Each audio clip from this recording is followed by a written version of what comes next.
Benvenuti al Giro del Mondo in 80 giorni, a cura di Radio Nostra, ogni martedì sera in diretta streaming dalle ore 21. Allacciatevi le cinture. Si parte. Buon ascolto.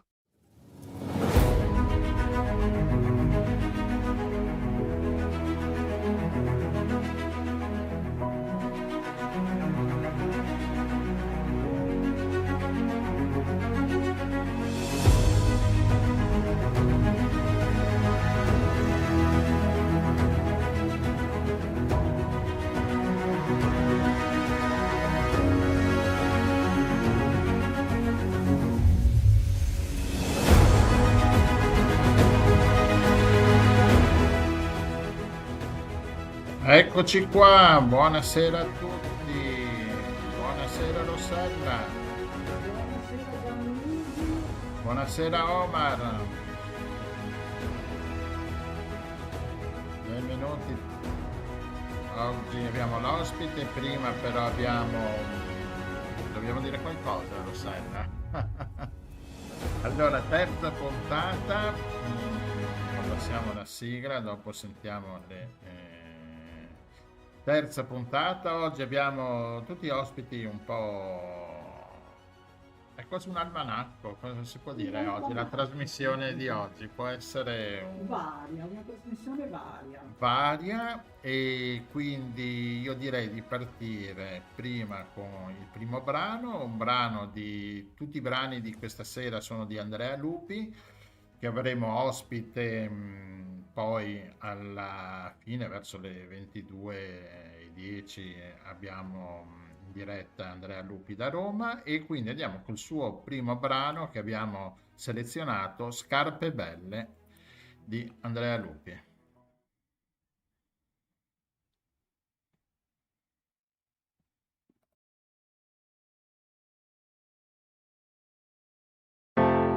O calice di rosso in mano, che c'hai da dire? Lo so che sono un po' invecchiato, ma che sta a dire?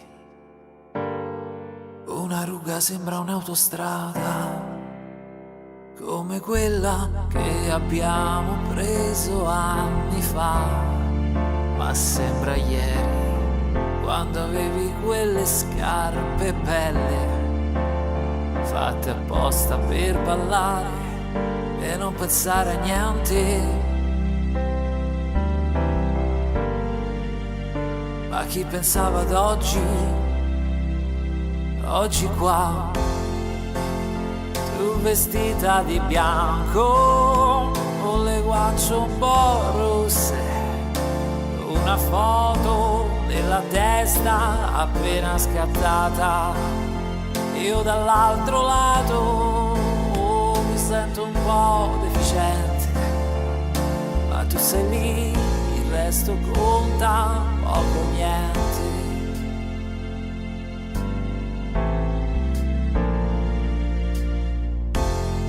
Qualche buca l'abbiamo presa, e beh che vuoi, non è che siamo mai affondati, non cederai. Oggi esiste, tutto è bilanciato, da una sconfitta può nascere un significato come questo qua. Tu vestita di bianco, con le guance un po' rosse, una foto nella testa appena scattata. Io dall'altro lato sento un po' deficiente, ma tu sei lì, il resto conta poco o niente.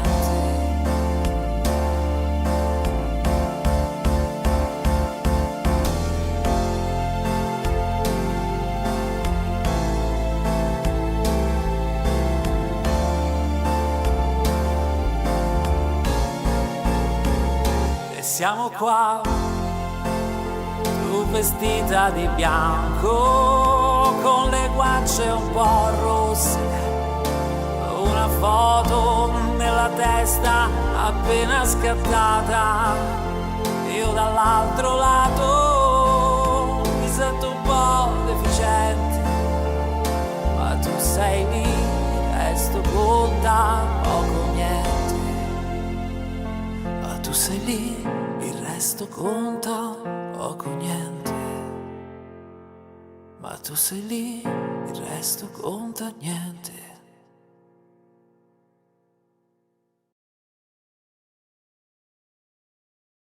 Andrea Lupi con Scarpe Belle, il primo brano di Andrea. Ricordo che oggi l'avremo anche come ospite perché è uscito l'ultimo suo brano 2 giorni fa, quindi dopo ci racconterà un po' la sua storia. Primo ospite, Rossella. Primo ospite, svolazziamo a Zurigo, dove ritroviamo con molto piacere il nostro amico Maurizio Nappa. Bentornato Maurizio. Grazie, buonasera a tutti. Com'è in quel di Zurigo? Che tempo avete? Piove, fa freddino, ma non freddissimo, insomma, per essere a novembre non ci dobbiamo È lamentare. quasi normale. Sì, è un novembre mite finora, dai. Ma Allora, anche in Svizzera si dice piove, governo ladro. No, quello no, qui non si usa. allora, In noi siamo Svizzera, andati a trovare di nuovo Maurizio perché è il nostro appassionato di lettura e di libri e ha sempre qualche chicca, qualche cosa carina da presentarci e quindi a te la parola Maurizio per la chicca di Grazie. questa sera. Grazie, vi presento un libro che era perfetto per il mio blog, perché come sapete la rubrica si chiama Libri nascosti e non c'è libro più nascosto di questo, nel senso che non si trova in libreria, non si può comprare, ma è un libro che si può ricevere in regalo come omaggio. Sto parlando di Profughi, che ha per sottotitolo 10 storie vere raccontate da Pier Giorgio Paterlini. Quindi è un libro scritto da uno scrittore e giornalista noto, famoso, gratuito, e racconta le storie, le disavventure e poi le avventure di 10 migranti che sono giunti a Reggio Emilia da tutte le parti del mondo, dal Bangladesh, dal Congo, dal Pakistan, dal Mali, dalla Costa d'Avorio. Il comune di Reggio Emilia gestisce un progetto da tanti anni di accoglienza, inserimento e integrazione dei migranti e la cooperativa che gestisce questo progetto, che si chiama Dimora d'Abramo, ha chiesto allo scrittore Pier Giorgio Paterlini di intervistare queste persone e raccontare le loro storie. Quindi Paterlini ha ascoltato questi 10 ragazzi, questi 10 protagonisti e ha scritto 10 capitoli, quindi 10 ritratti di persone che sono tra noi, sono ben inserite in Italia e che però insomma hanno avuto una storia piuttosto travagliata, piuttosto singolare. La tecnica usata dall'autore è quella che abbiamo già visto in altri suoi libri, come Ragazzi che amano ragazzi o I brutti anatroccoli. Paterlini si fa raccontare le storie dai protagonisti e sparisce dalla scrittura. Scrive queste storie in prima persona, come se fossero proprio i ragazzi a raccontare di se stessi. E cosa fa? Prima prima del primo capitolo, nell'introduzione, si pone delle domande del tipo: è peggio morire di guerra o è peggio morire di fame? Voi come rispondereste? Io di fame di sicuro. Ok. ma Perché ma secondo me di fame è più cruenta perché è lenta, meglio forse quasi quasi di no, guerra. peggio, sì, sì, ma infatti Eh. peggio di fame. Sarà Sono perché in sulla questi stessa giorni poi onda. pensiamo sempre a quei 2 milioni di persone che sono lì che si misurano anche il pane, no? Per cui magari... Beh, lui dà una risposta che è quella che avevo dato anch'io: è peggio morire, punto. Beh, certo. Insomma, non andiamo troppo per il sottile. E dice questo perché? Perché ascoltando storie di questi ragazzi, scopriamo che effettivamente non c'è molta differenza. C'è chi in Pakistan studiava per diventare dottore ed è dovuto scappare perché accusato ingiustamente di un omicidio avvenuto nel campus. Quindi per la propria vita è dovuto andare via dal paese, non sa se rivedrà mai la sua famiglia. È arrivato in Italia, si è inserito, ha conosciuto una ragazza, però gli manca comunque la famiglia di origine, gli manca il paese. C'è chi invece è scappato dalla fame perché non c'era abbastanza da mangiare e non si poteva provvedere. Alcuni di questi ragazzi sono andati via a 15 anni, 16 anni, altri a 30 anni. Stiamo parlando di persone, di giovani in ogni caso, ma di tutte le età. E scrive in maniera Paterlini come al solito, veramente come ha fatto in Ragazzi che amano ragazzi, che è un libro appunto che era uscito nei primi anni 90 che raccontava le storie di ragazzi che si innamoravano di persone dello stesso sesso. O più tardi ha scritto I brutti anatroccoli, dove aveva intervistato delle persone oggettivamente brutte, quindi qual era insomma la loro relazione col resto del mondo. Lui si annulla, sparisce proprio dal racconto e dà voce ai protagonisti. E quindi, non so, la parola diventa letteratura. Ora, quando leggiamo questo libro non leggiamo niente di stupefacente, niente che non conosciamo già. Eppure, legando questi avvenimenti non tanto ai numeri, non tanto alle statistiche, alle informazioni che prendiamo dai giornali, ma a delle persone vere, a delle persone che ci stanno raccontando un pezzettino della loro storia, ecco, non è possibile non commuoversi, o almeno a me non è riuscito. Quindi ecco qua, un libricino piccolo, poco conosciuto perché appunto non si trova in libreria, eppure così essenziale, così importante anche in un periodo come questo. Ecco, io non ho ritenuto opportuno scegliere un libro su quanto sta accadendo adesso in Israele, a Gaza, perché scotta, perché fa male, però ho cercato di scegliere un libro che in qualche modo raccontasse simili peripezie. Ed è quello che è accaduto ai nostri 10 protagonisti. Beh, loro sono stati fortunati perché sono finiti a Sì, Reggio Emilia, i prossimi finiranno in Albania. sì, Se sì, ci loro pensi è un cortocircuito abbastanza stupefacente, no? Cioè, l'Albania che è un paese dal quale abbiamo avuto una forte immigrazione in Italia, tra l'altro perfettamente adesso integrati, eccetera, però insomma tutti quanti abbiamo ancora, credo molti di noi, insomma, no, negli occhi le immagini di sì. questa nave, la nave dolce, no? La nave dello zucchero che ha scaricato migliaia di persone a Bari e a Brindisi, dov'era? E adesso invece posso usare il verbo deportano, sì, li deporteranno in Albania e vabbè. Beh, io userei lo stesso verbo. Ascolta, Sì, sì, prego. no, volevo ricapitolare. Per avere il libro cosa bisogna fare? Perfetto, per avere il libro bisogna scrivere alla cooperativa Dimora d'Abramo, c'è un indirizzo email segreteria@dimoradabramo.it, tutto insieme senza apostrofi, e si deve pazientare un po' perché ovviamente i ragazzi della cooperativa sono impegnati in tante altre attività. Io ho aspettato 2 mesi, ma poi arriva questo gioiellino, arriva a casa, è gratuito, lo si legge, lo si regala, lo si condivide ed è anche un segno, secondo me, da parte nostra di resistenza a quello che sta accadendo, Certo. inclusa la deportazione in Albania, che insomma, francamente, ecco, questa era una perla che ci mancava.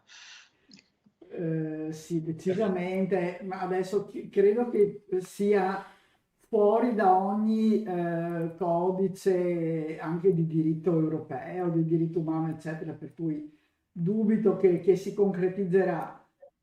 Però è già stupefacente che venga in mente a qualcuno una cosa del genere, insomma, vabbè. Beh, diciamo che abbiamo imitato il Regno Unito che sta facendo lo stesso con il Ruanda, insomma, non siamo nemmeno originali, ecco, se proprio Allora, vogliamo. prima stavano dicendo che in realtà poi non si è concretizzata anche quell'idea perché c'erano 2000 problemi anche di diritto internazionale. Le zattere credo che siano state realizzate invece, delle grandi zattere al largo, o era una delle tante idee strampalate così. Vabbè. Staremo a vedere. Nel frattempo vi consiglio veramente la lettura di Profughi. Ci hai incuriosito naturalmente. C'è una storia che ti ha colpito più di altre, Maurizio, in questo libro?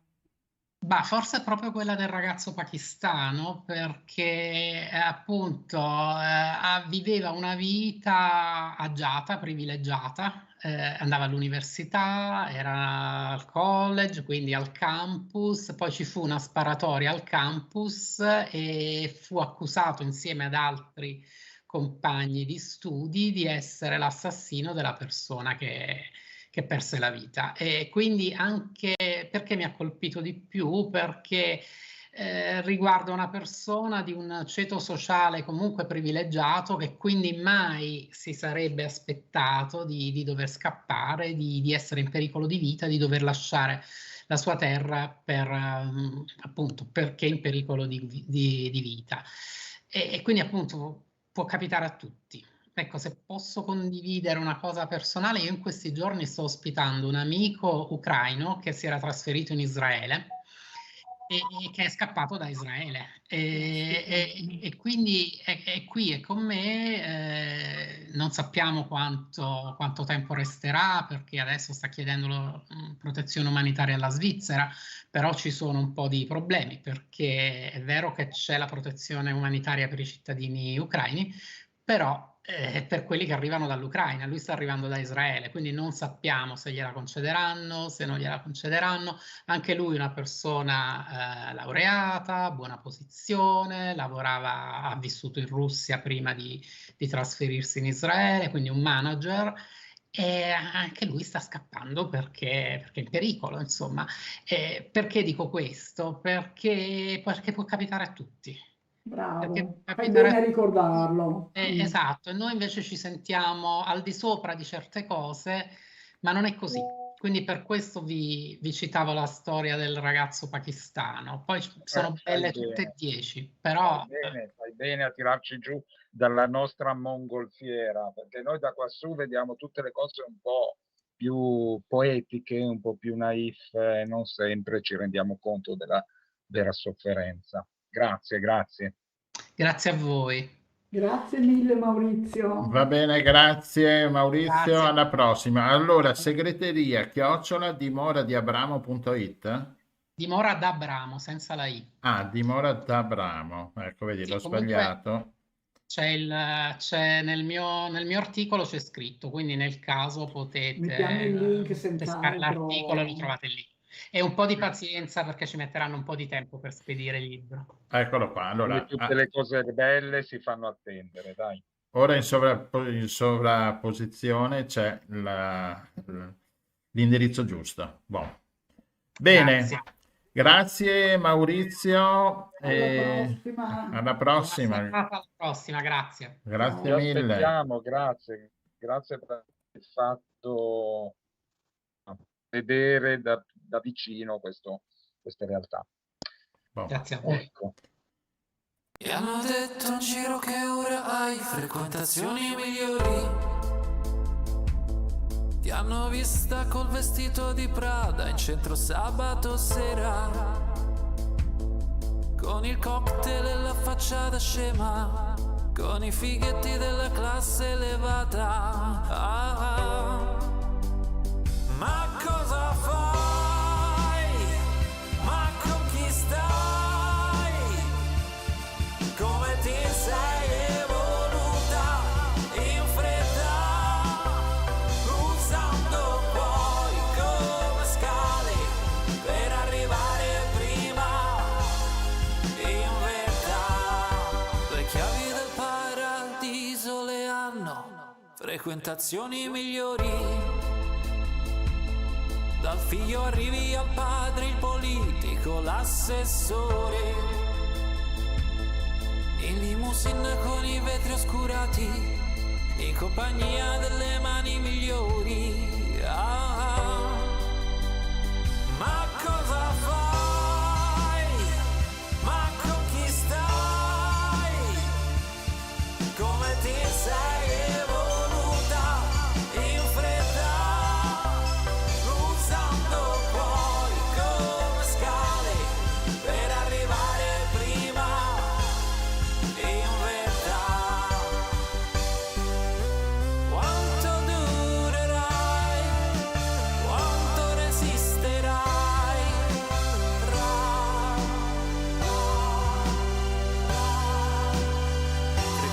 sensazioni migliori. Ma cosa fai? Ma con chi stai? Come ti sei evoluta in fretta, usando poi come scale per arrivare prima in vetta. Ma cosa fai? Ma con chi stai? Come ti sei evoluta in fretta, usando poi come scale per arrivare prima in vetta.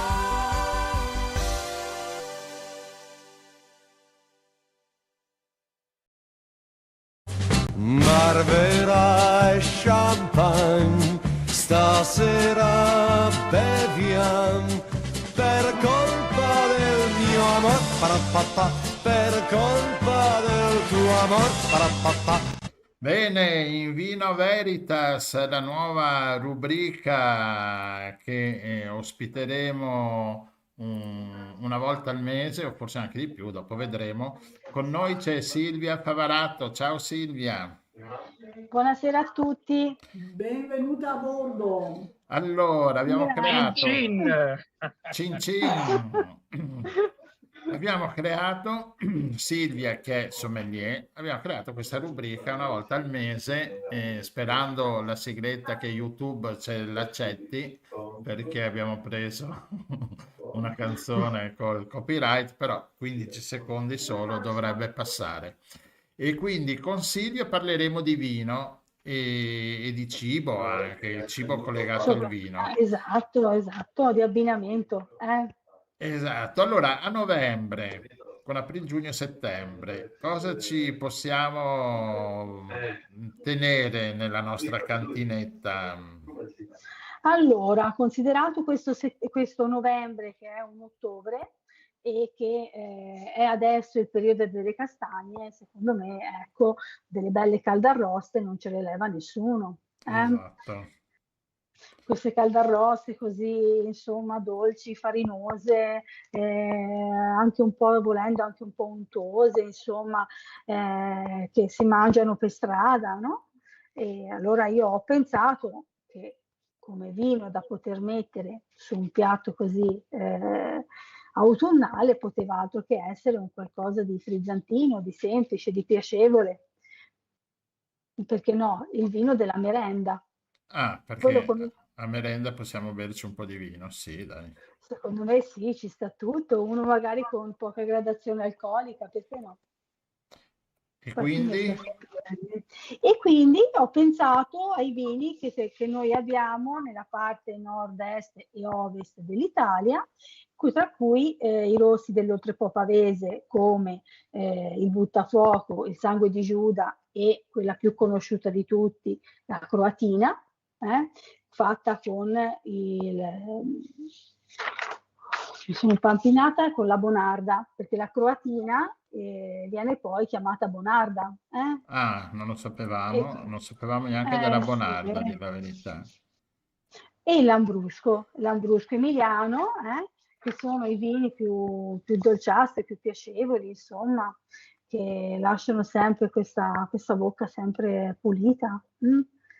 E ho scelto questi due vini perché vanno per concordanza anziché per contrapposizione, perché spesso quando si parla di abbinamenti si parla di contrapposizione tra i sapori.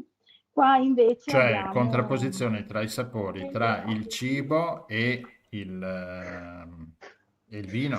e il vino, esattamente, una cosa particolarmente grassa e untuosa sicuramente ha bisogno di tanta alcolicità piuttosto che una struttura importante. E qua invece abbiamo una caldarosta che tendenzialmente è dolce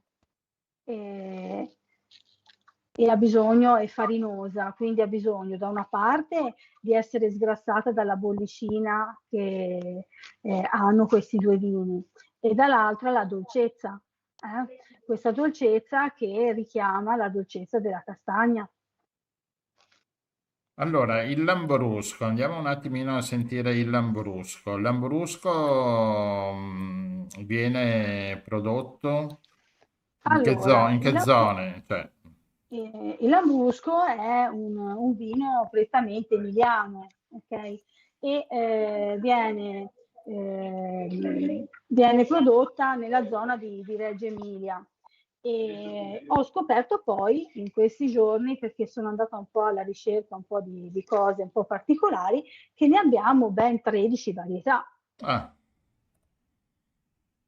ma il E Lambrusco è quello, il Lambrusco, Rossella, è quello che aveva aiuto. regalato Berlusconi a Putin. Ah, beh, veramente? Sì, mi pare di sì, no? Che aveva regalato delle casse di vino con Ma di sì, Lambrusco, perché è quello più famoso, diciamo, no? Dei vini esatto, perché frizzantini. è stato il vino per tantissimi anni più venduto al mondo, Ah. proprio per questa dolcezza e questa piacevolezza che lasciava un po', insomma, pulita la bocca, un vino, insomma, sempre giusto da bere per l'aperitivo, per il pomeriggio, per la merenda, veramente per la merenda, perché ha anche poca alcolicità, insomma. E questo va bene anche essendo un rosso, anche fresco, freddo, no? Esatto, va Sono infatti bravo, ho poi, studiato. hai Più che studiato. altro, più che studiato, ho bevuto. Questa è l'esperienza che parla, eh? È un vino che deve avere la temperatura di cantina, quindi si parla di 16-18 gradi, sì. Ma Esatto, Silvia, è esatto. vero che il Lambrusco lascia lo schiocco poi in bocca una volta bevuto? Rimane un po', sì, è un po' corto. Un È po' un vino, corto, si insomma. dice. Sì, è un vino che rimane un po', non ha tanta persistenza aromatica, no? Come si dice, tecnicamente si chiama PAI, che è la persistenza aromatica intensa, ma insomma non andiamo nelle cose tecniche. Sì, è un po' più un vino piacevole, di pronta beva, e così insomma da mangiare col panino il pomeriggio. Ecco, io lo propongo sempre per il pomeriggio. Quindi è un vino che lo dimentichi subito. Ma io credo che il vino si ricordi sempre, perché viene collegato a dei momenti particolari, non tanto a meno che non siano proprio vini da sogno, ecco. Ci sono dei vini che da sé emozionano, ma insomma sono altri vini. Diciamo che più che altro uno si ricorda il giorno in cui beve quel vino, questo sì.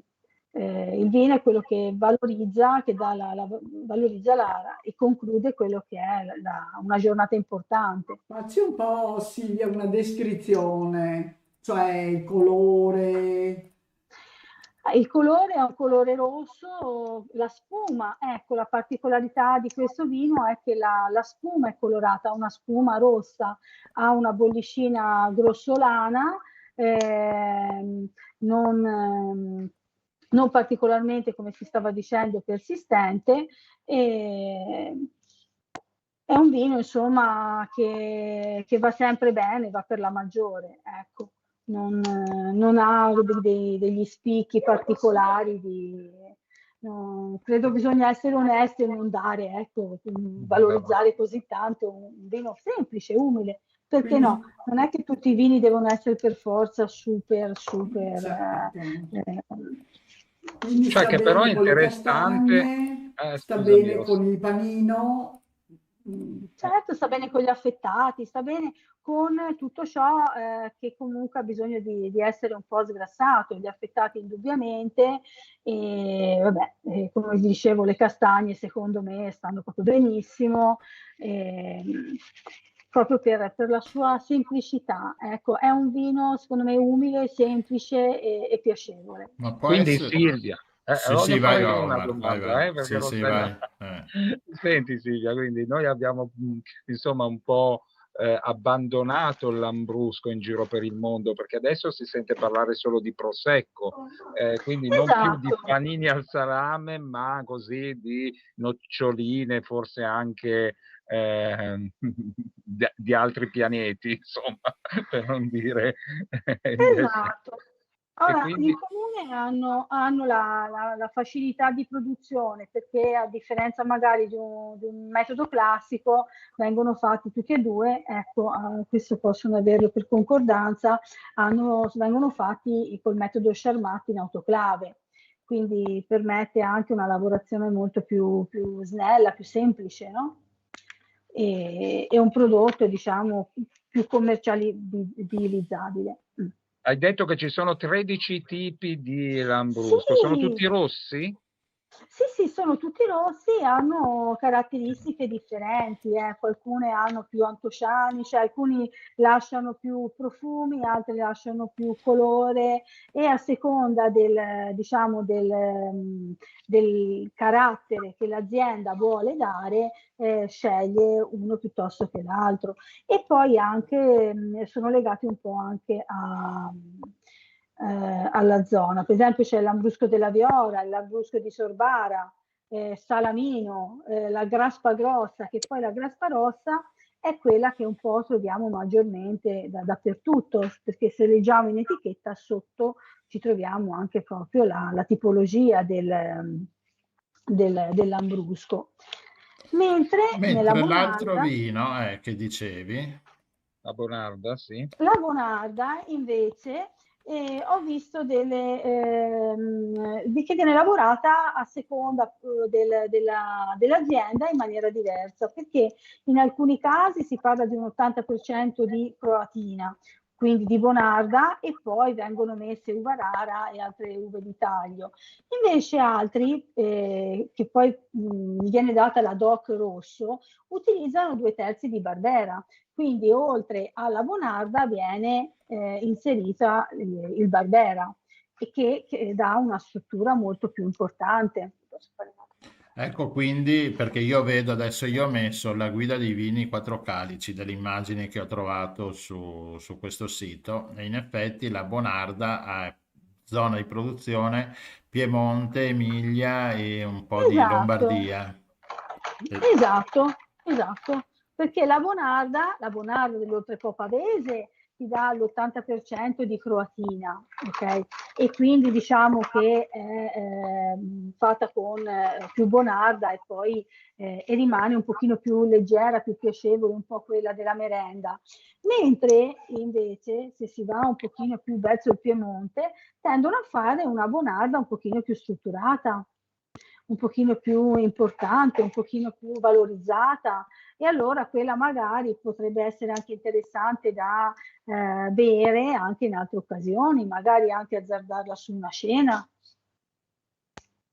Senti, hai parlato della Lombardia, quindi immagino che fai riferimento alle colline di San Colombano, dove c'è il vino DOC, no? Perché prima hai parlato anche di Sangue di Giuda, che se non erro è Esatto. particolarmente dolce, no? Esatto. Qua stiamo parlando proprio di vini che vengono utilizzati da pasto, ok?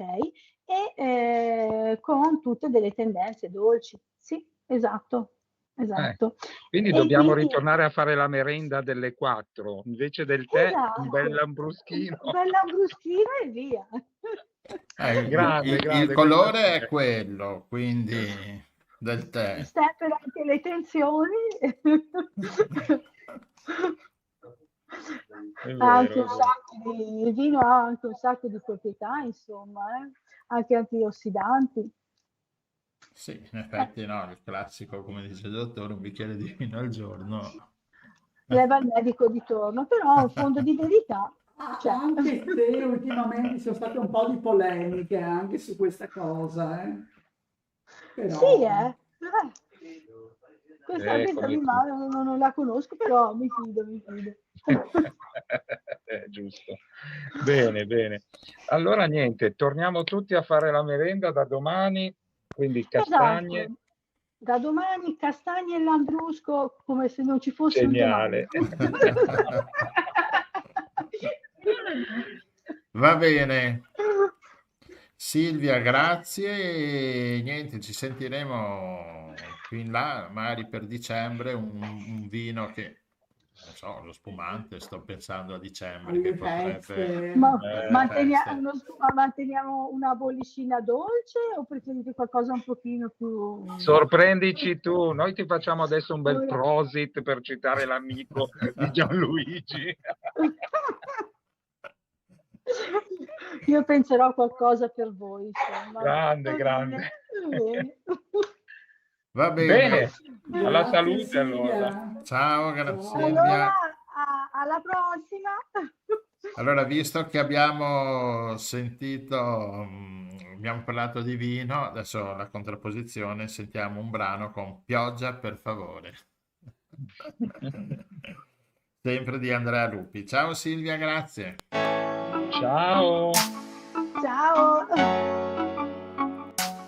Ok. Non ho mai letto un libro che parlasse delle strade da intraprendere al mattino senza il navigatore. Sono nascosto bene indietro nella fila, quella porta sembra chiusa, la chiave non ho avuto mai. Pioggia per favore, non cadere su di me. Avrò fatto i miei sbagli, ma l'ombrello non ce l'ho e non posso ripararmi ancora sotto alle illusioni. Una pioggia di dettagli sta cadendo dietro me. La gente ubriaca siede al bar e la vita su sgabelli scivolanti come se fossero trampoli da cui non si può scendere per riuscire a camminare con le scarpe slacciate senza prendere l'asfalto. Pioggia per favore, non cadere su di me. Avrò fatto i miei sbagli, ma l'ombrello non ce l'ho e non posso ripararmi ancora sotto le illusioni. Una pioggia di dettagli sta cadendo dietro me. Pioggia per favore, no. Tornerei a pescare in pozzanghere vuote. Pioggia non cadere, no. Non voglio scivolare, ma il mio passo è pesante. Pioggia per favore, non cadere su di me.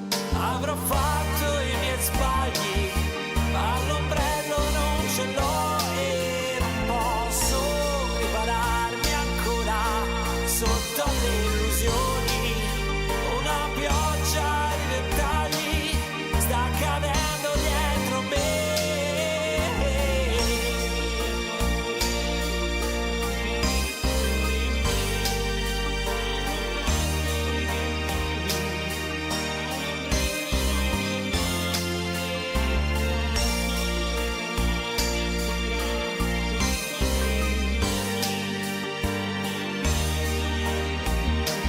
Sta cadendo.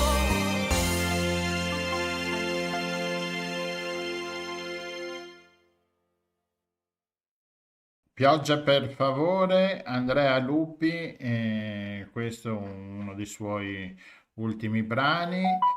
E direi adesso, Rossella, di passare Al a... nostro messaggio in bottiglia. Esatto, abbiamo sempre Sami Abu Omar che ci ha mandato un audio sulla situazione a Gaza circa un'oretta fa, due orette sì, fa. sì. E quindi adesso ve lo mandiamo, vi facciamo partecipe sperando perché la trasmissione non era al massimo e quindi dal telefonino che abbiamo registrato dal telefonino vediamo se adesso possiamo farvelo sentire.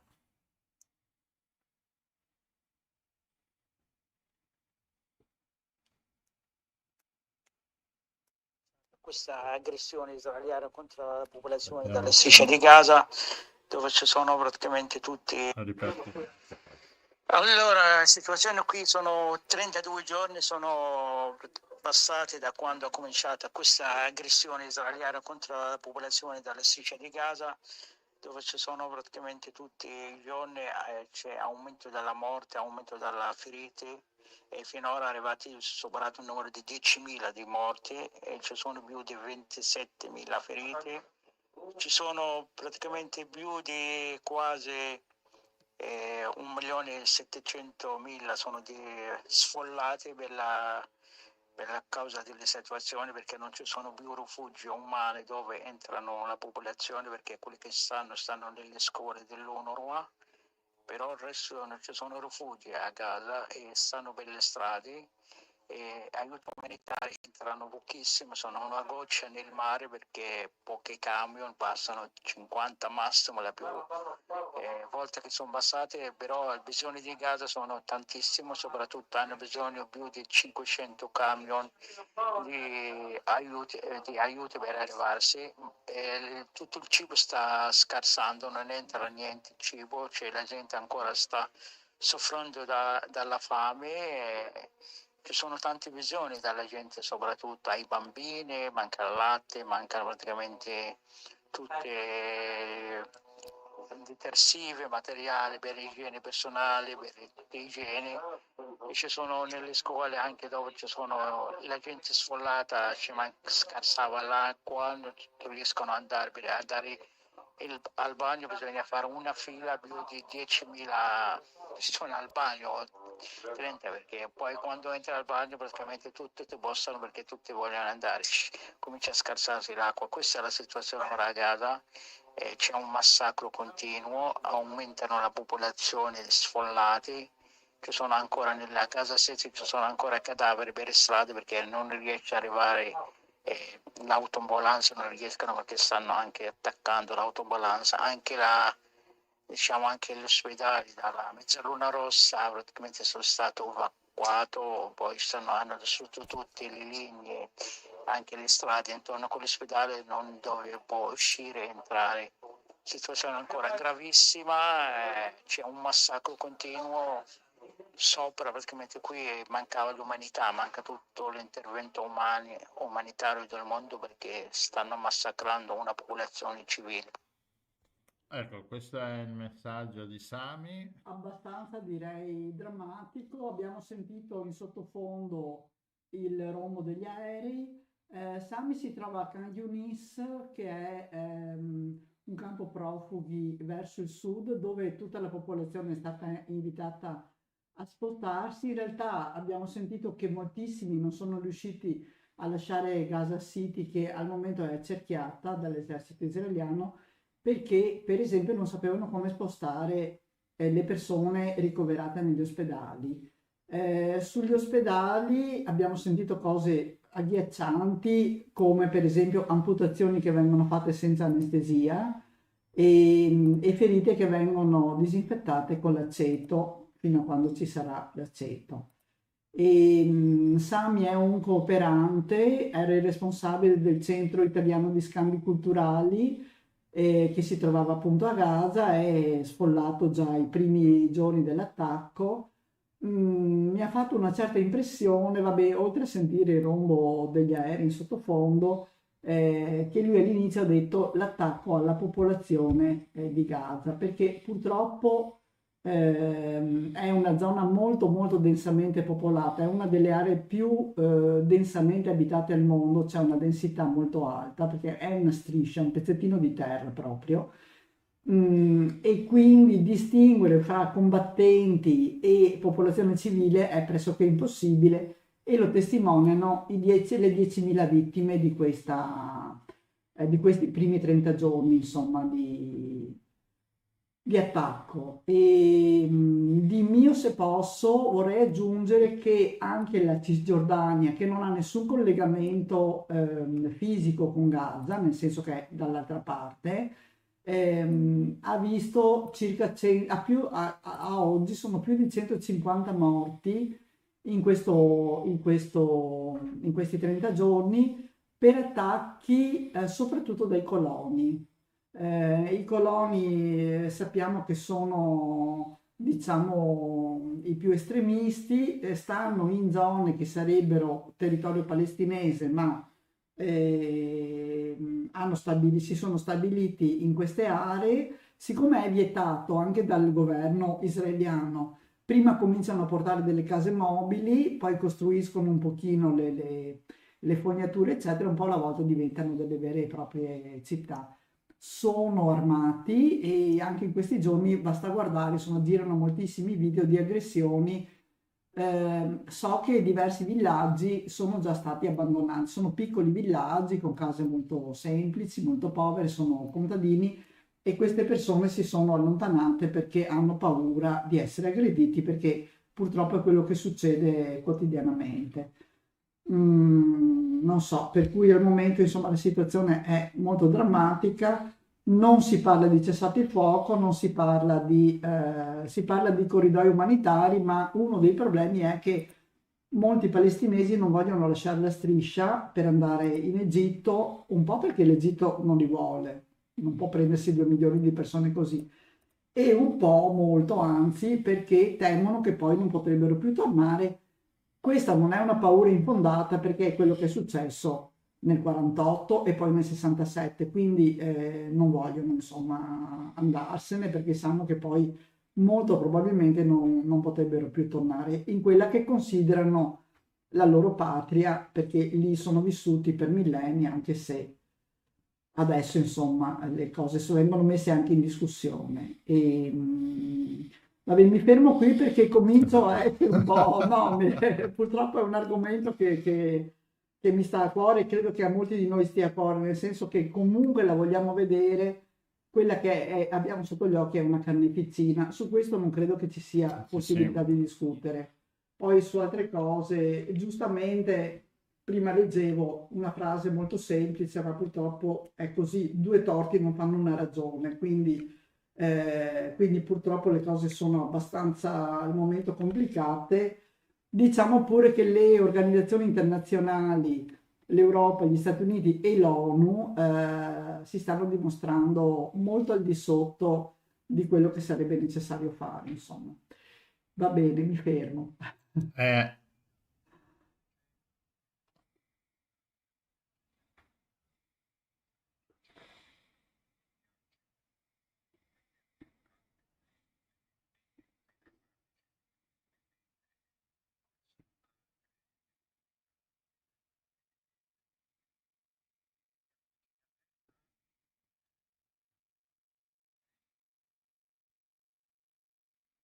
Anche perché sentivo che è la guerra dove c'è il maggior numero di giornalisti Sì, uccisi. 36 giornalisti hanno Esatto, quindi è ucciso. una guerra anche che si Infatti, racconta. allora per Sami questa è una priorità, nel senso che far sapere quello che succede lì dentro, visto che appunto hanno fatto fuori 36 giornalisti in un mese e tra l'altro sui giornali seri, quelli che non sono quelli italiani, ci sono delle inchieste, per esempio su 2 giornalisti che sono stati uccisi al confine con il Libano e si vede proprio insomma che è stata un assassinio deliberato, non un incidente.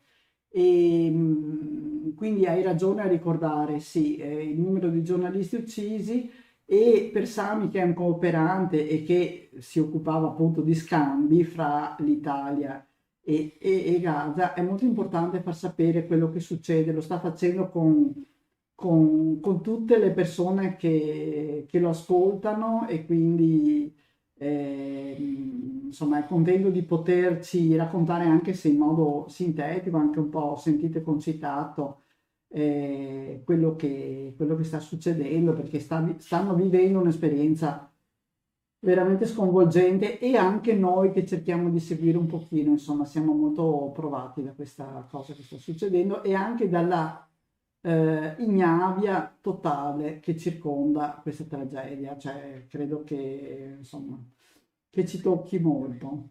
Certo. Va bene, io direi che cambiamo totalmente adesso tema, anche se il tema che dovevamo parlare con il nostro ospite, che purtroppo ci ha appena mandato un messaggio che ha la febbre a 39, quindi non riesce a collegarsi. La scorsa settimana con Rossella abbiamo conosciuto il professor Federico Benuzzi, che doveva essere ospite con noi questa sera per parlare, diciamo, di un'altra guerra, no? Della ludopatia Ci ha insegnato che si chiama azzardopatia. azzardopatia, Perché esatto. giustamente dice ludo vuol dire giocare, divertirsi, così dice uno non è che fa del male a qualcuno se gioca tanto a frisbee, no? Mentre se gioca tanto con le macchinette o gratta tutti questi biglietti così fa del male, sì, perché diventano delle patologie. Ma insomma noi non disperiamo, speriamo di poterlo No, avere esatto, magari in una delle speriamo. prossime. Lui è molto impegnato perché porta in giro uno spettacolo su questo, perché è riuscito E a... non solo su questo, anche sui cambiamenti climatici ho visto che porta degli spettacoli, ho visto che la sua agenda è quasi tutta Fittissima. strapiena, sono molto belli gli spettacoli suoi, quindi se lo trovate andate sul suo sito Benuzzi. federicobenuzzi.com, come lo vedete in sovrappressione sulla fotografia. Andate a vedere, è interessante anche il suo canale YouTube dove spiega delle pillole sia sul gioco sia sui cambiamenti climatici e sia anche come la matematica può è dappertutto. Lui la mette anche sulla giocoleria, lui è anche un giocoliere e fa i calcoli matematici appunto per far sì che i numeri di giocoleria riescano. Quindi è interessante. E gli auguriamo buona guarigione e quindi speriamo di averlo con noi prossimamente, insomma, che ritorna Tra uno spettacolo e l'altro, prima o poi Esatto, ce la facciamo.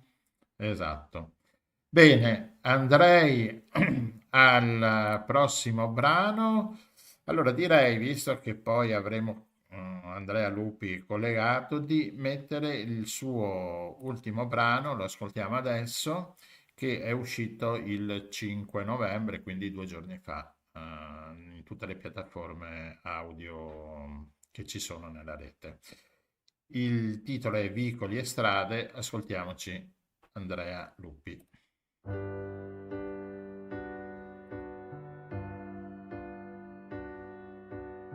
Se torno indietro non è rimasto poi un granché, una luce verde al di là del porto che non illumina niente, no, neanche un deserto di notte, ma resta lì senza che si possa spegnere. Sembra quasi provare a guidare una zattera alla deriva, ma senza darle un'indicazione e non potendola fermare. Se dovessi incontrarti in 1.000.000 di vicoli e strade, non so neanche se ti riconoscerei.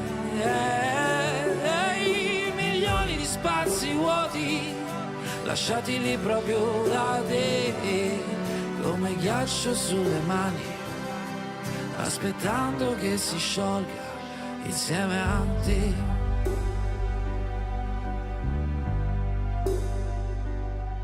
La benzina sta finendo, nella testa pure nel serbatoio, una serie di metafore miste a realtà. Raggiungerei quella luce verde, ma forse è solo un'illusione. Più mi avvicino più sono lontano, come fosse un gioco, un miraggio. Sembra quasi provare a guidare una zattera alla deriva, ma senza darle un'indicazione e non potendola fermare. Se dovessi incontrarti in 1.000.000 di vicoli e strade, non so neanche se ti riconoscerei.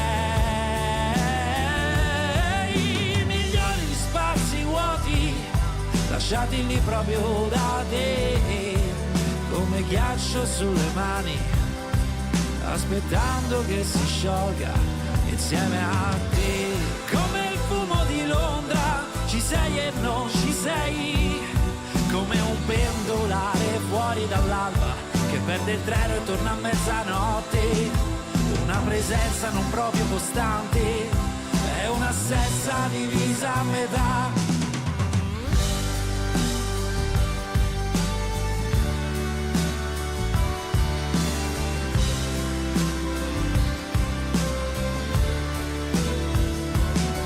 Se dovessi incontrarti in 1.000.000 di vicoli e strade, non so neanche se ti riconoscerei.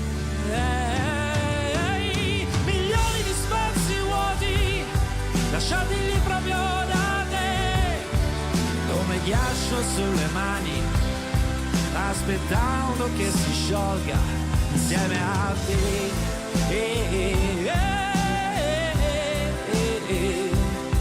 Aspettando che si sciolga come te.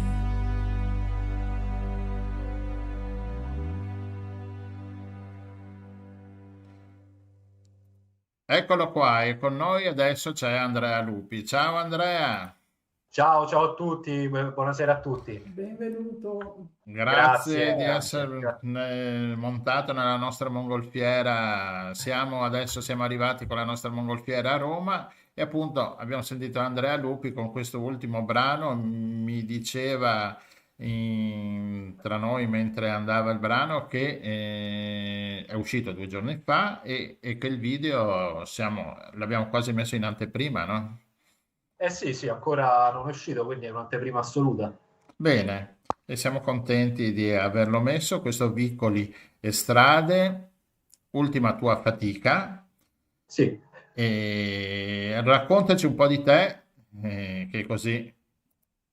Ok, allora io diciamo che musicalmente nasco diciamo dalle scuole medie, il mio primo approccio concreto fu col Proprio da clarinetto. piccino?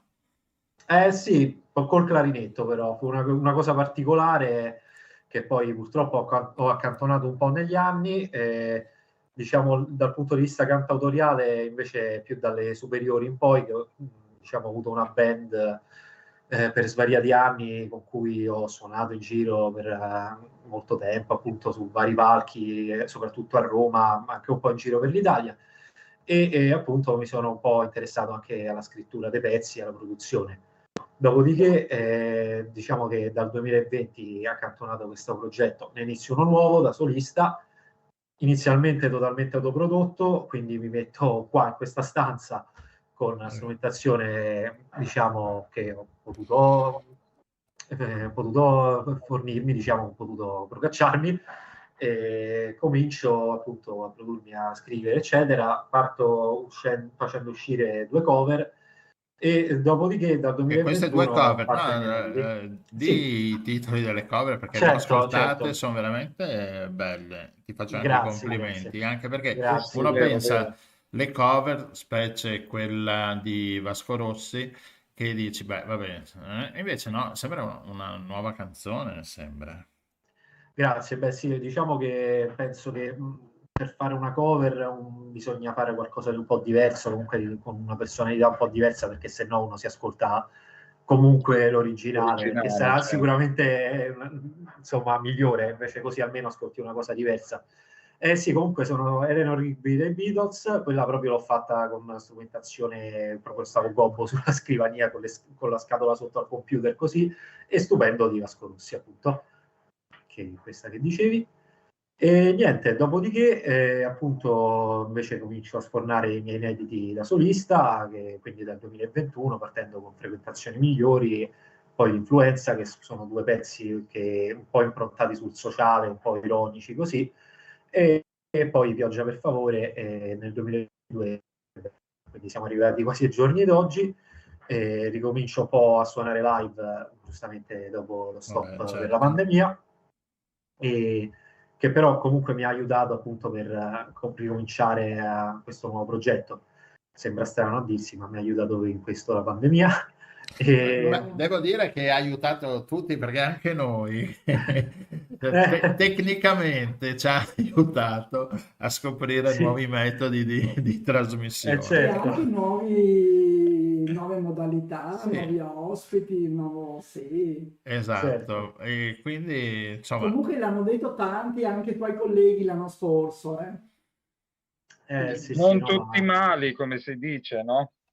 sì, diciamo che poi è chiaro che è stato un grandissimo male, però sì, qualche piccolo beneficio alla fine ci può essere stato, se preso dal lato positivo, insomma, dal lato giusto. E niente, quindi tutto ciò comunque ci porta appunto a Vicoli Strade che invece inizia una collaborazione con il produttore e manager Antonio Crea, che appunto si è occupato della produzione del brano, e quindi l'arrangiamento in questo caso è stato del producer Francesco Pescia. Abbiamo registrato le voci in uno studio qua a Roma di Ambroselli, e niente, poi quindi adesso Mi ha colpito molto il video che è andato con questi ambienti un po' lunari. Dove l'hai girato?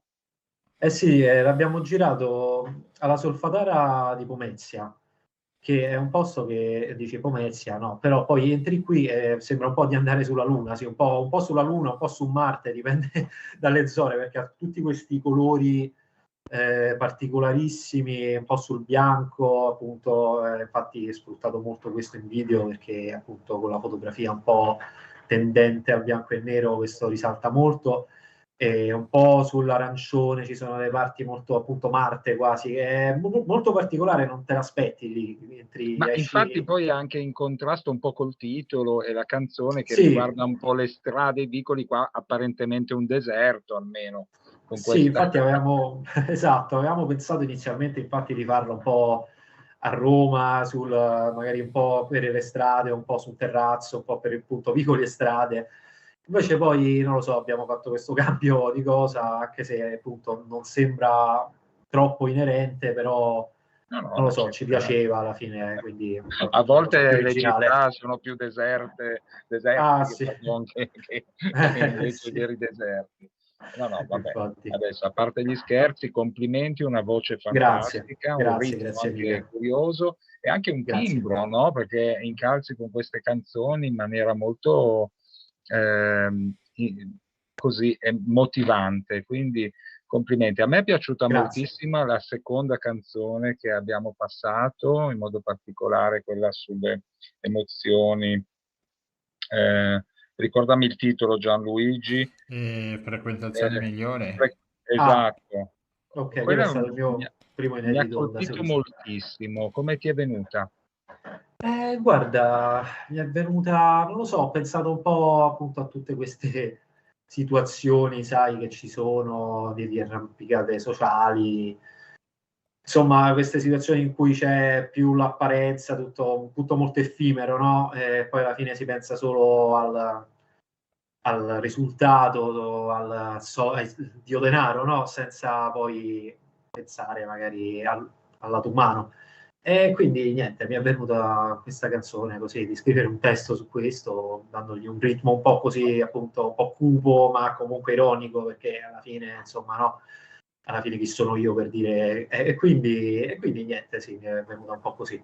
Ascolta, io faccio, Complimenti. sì, scusami, faccio sempre No, prego. questa domanda, ma scrivi prima Sì. il testo o prima la musica?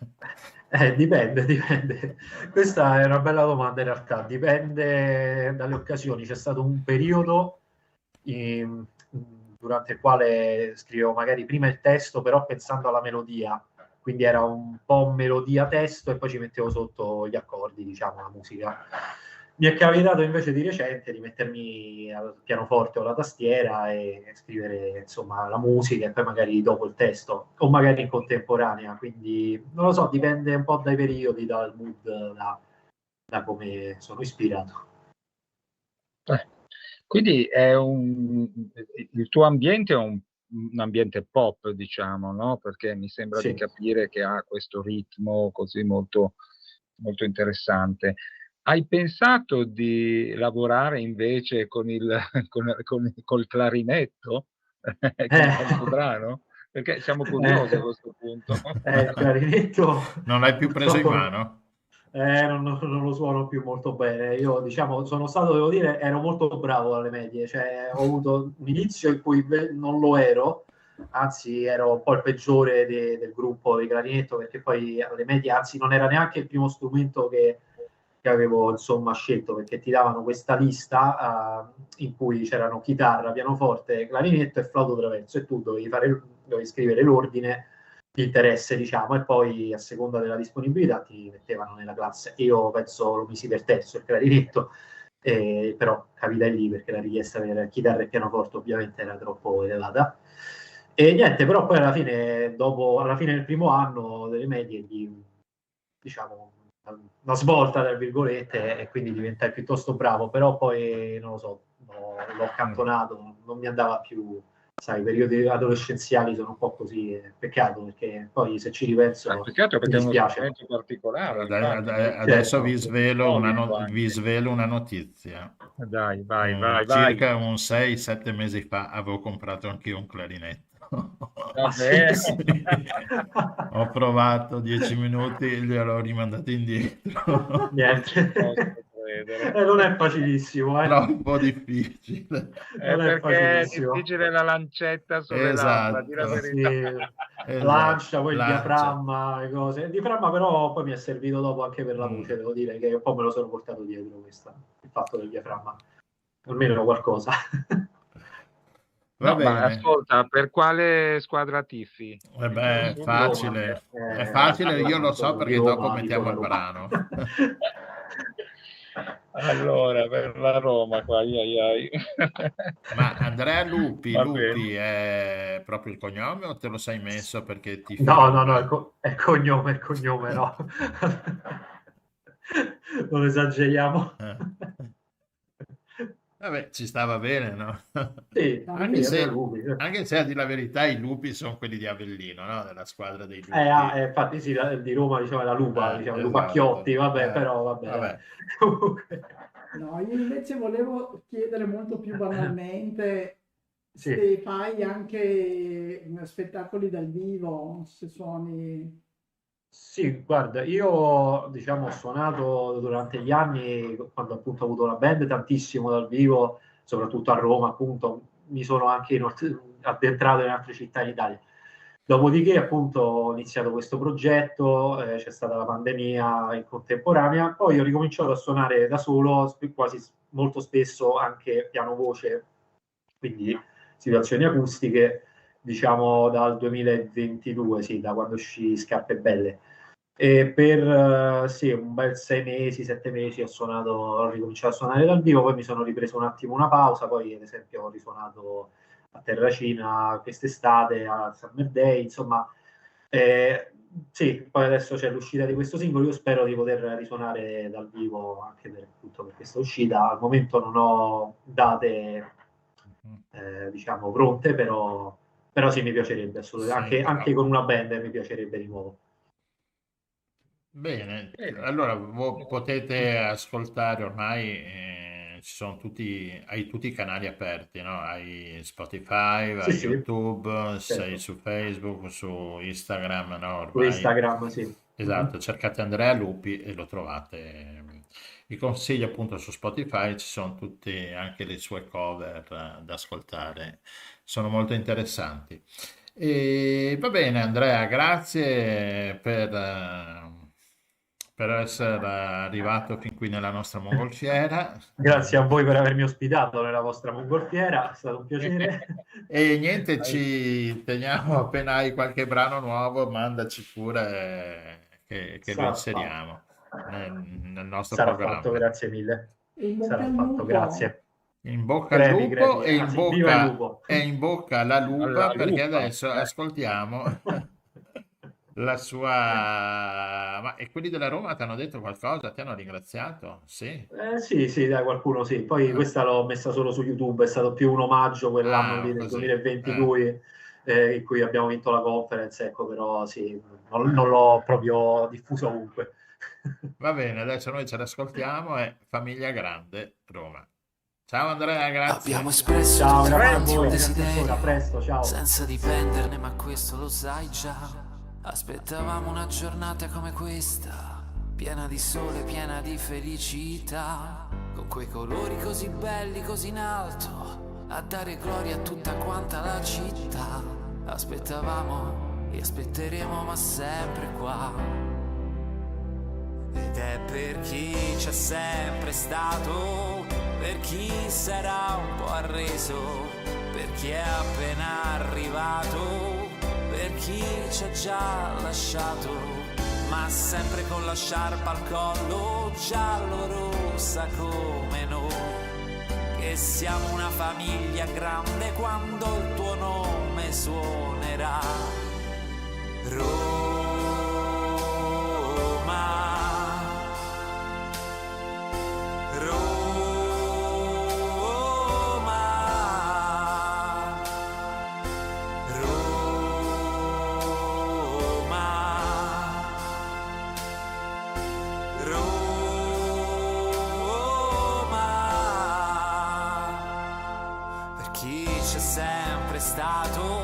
per chi sarà un po' arreso, per chi è appena arrivato, per chi ci ha già lasciato, ma sempre con la sciarpa al collo, giallo-rossa come noi, che siamo una famiglia grande quando il tuo nome suonerà.